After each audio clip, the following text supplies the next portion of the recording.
नमस्कार, between the lines with Neeru Ranjan में आपका स्वागत है। आज हम बात करेंगे फिर से शशि थरूर की। शशि थरूर के बारे में एक सफाई आई है, केरल से आई है। पूरा केंद्रीय नेतृत्व जो कांग्रेस का है वो चुप बैठा हुआ है।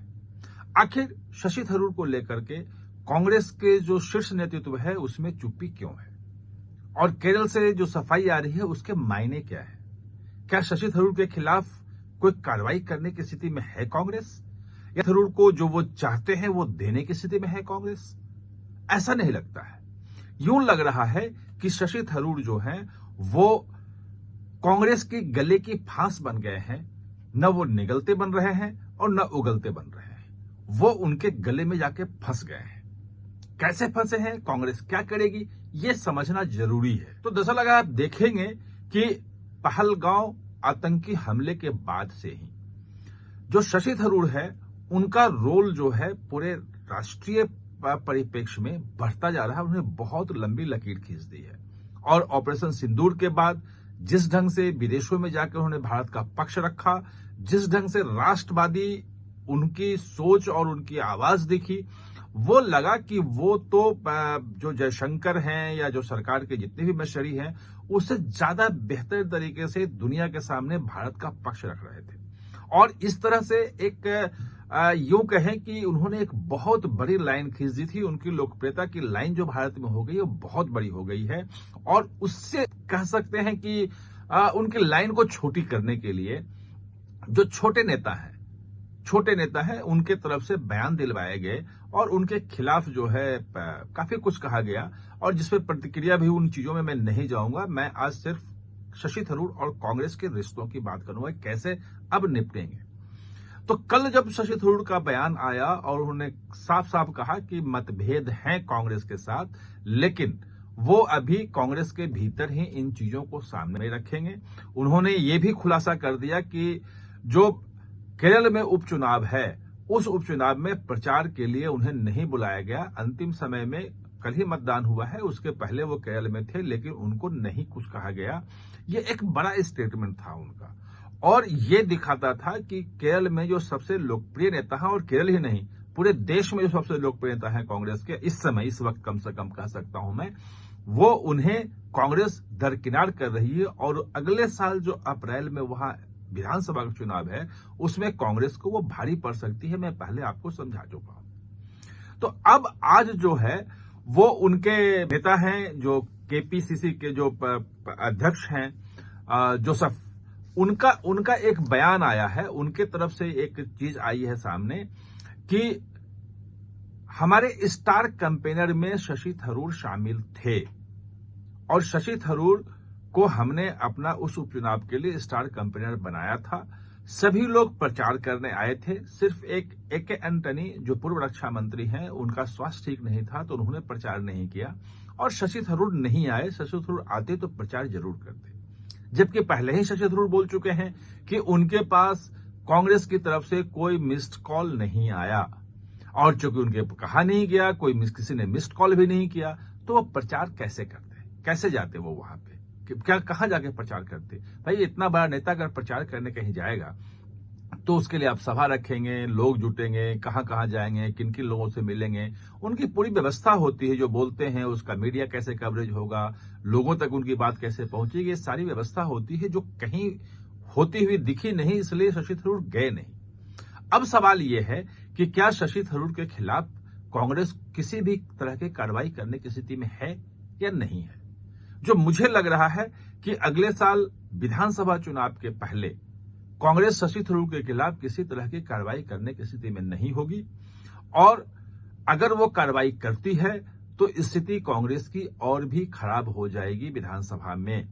पिछले 10 साल से कांग्रेस सत्ता से बाहर है, और विजयन लगातार दूसरी बार, पहले केरल में कभी नहीं हुआ था, हर बार एक बार यूडीएफ, एक बार एलडीएफ, यूडीएफ यूनाइटेड जो डेमोक्रेटिक फ्रंट है और एलडीएफ लेफ्ट डेमोक्रेटिक फ्रंट है, तो सत्ता बदलती रही थी। पहली बार विजयन लगातार जीते और दूसरी बार जीते, और अगर शशि थरूर का जो विवाद शुरू हुआ है, अगर इस विवाद को ढंग से नहीं सुलझाया गया तो शायद तीसरी बार भी कांग्रेस के नेतृत्व वाला जो यूडीएफ है उसके लिए सत्ता में आना मुश्किल हो जाएगा।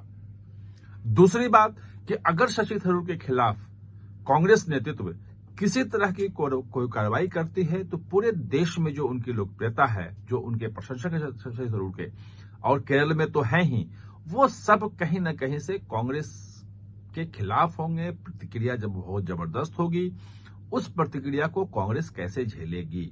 मुझे नहीं लगता है कि कांग्रेस उसको झेलने की स्थिति में है। दूसरी बात कि शशि थरूर जिस ढंग से अपनी बात खुल के सामने रख रहे हैं और अपनी नाराजगी भी प्रकट कर रहे हैं, तो उनको क्या राहुल गांधी, मल्लिकार्जुन खड़गे और शीर्ष नेतृत्व जो है वो उनको बुलाकर समझाने की स्थिति में है? एक मीटिंग तो हुई थी राहुल गांधी के साथ, लंबी चली थी, लेकिन राहुल गांधी कोई भी आश्वासन देने में उनको सक्षम नहीं रहे, उनको संतुष्ट नहीं कर पाए, और उसके बाद लंबे समय बाद शशि थरूर ने अपनी नाराजगी साफ जाहिर कर दी कि भाई हमें कोई पूछ नहीं रहा, हमें बड़ा रोल चाहिए, सरकार कांग्रेस हमारा यूज कर सकती है, लेकिन हमारा यूज नहीं कर रही, हमसे कोई बात नहीं कर रहा। ये जो स्थिति है ये कैसे बदलेगी, ये मुश्किल लग रहा है, क्योंकि वहां एक पेच जो है केसी वेणुगोपाल भी हैं, जो कांग्रेस के महासचिव हैं संगठन के, और पूरा संगठन वो देखते हैं राहुल गांधी के बहुत करीब हैं और केरल से ही आते हैं।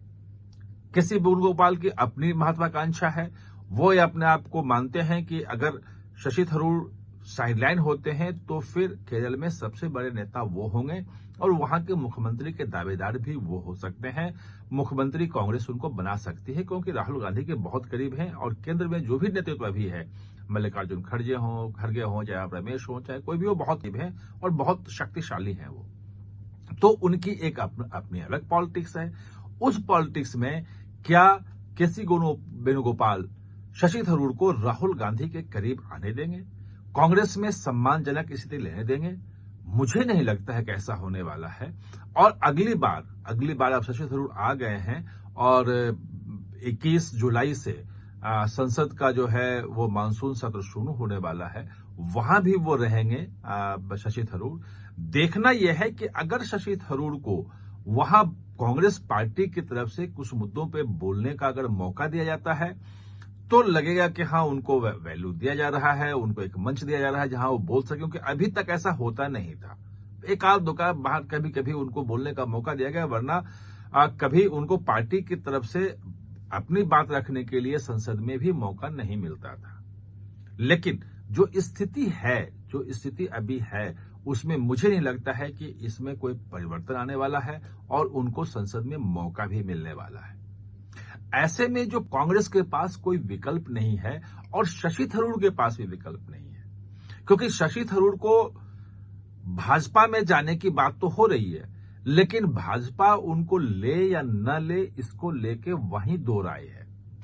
शशि थरूर की उपयोगिता है, वो केरल में भाजपा के हिमंत बिस्वा शर्मा साबित हो सकते हैं। जो असम में हुआ था वो कांग्रेस से ही गए थे और राहुल गांधी से मनमुटाव के कारण ही गए थे, लेकिन हिमंत बिस्वा शर्मा जो है लोकप्रियता थे और वह लोकप्रियता हैं और उनकी एक पकड़ जमीन पे बहुत मजबूत है। सांगठनिक रूप से भी वो पकड़ रखते हैं संगठन पे। शशि थरूर के पास संगठन में वो पकड़ नहीं है और भाजपा देख रही है कि हमारा संगठन तो खड़ा कर रहे हैं वहां पे, और आरएसएस का जमीनी स्तर पे काम भी बहुत ज्यादा है। लोकप्रिय चेहरे के रूप में शशि थरूर उसमें फिट बैठ सकते हैं, लेकिन कांग्रेस को नुकसान पहुंचाने में अभी शशि थरूर जो हैं वो ज्यादा कारगर होंगे कांग्रेस में रह के। ये भाजपा के कुछ लोगों का, एक वर्ग का ये मत है।